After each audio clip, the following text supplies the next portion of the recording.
Hello అండి, ఈరోజు మా ఇంటి వంట ఇది కందిపప్పు, తాలింపు కందిపప్పు అనమాట.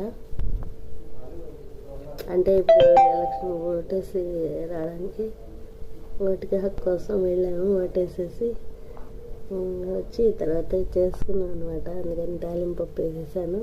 ఇది ఎట్లాగంటే కొంచెం ఎక్కువ ఉల్లిపాయ ముక్కలు వేసి, పచ్చిమిరపకాయ ముక్కలు, కొంచెం జీలకర్ర, చిన్నులపాయలు ఎక్కువ వేసి తాలింపు వేసుకుంటాం అనమాట. తర్వాత పప్పు, కందిపప్పు వేసి తాలింపు వేసుకోవచ్చు. లేకపోతే ముద్దపప్పు చేసేసి ముందుగా ఉల్లిపాయ, పచ్చిమిరపకాయలు తాలింపులో వేసి వేగిన తర్వాత కొంచెం ఎగిరిన తర్వాత ఈ పప్పు వేసి కలుపుకోవాలి. తాలింపు పప్పు చారు చాలా బాగుంటుంది. దీని కాంబినేషను చారు.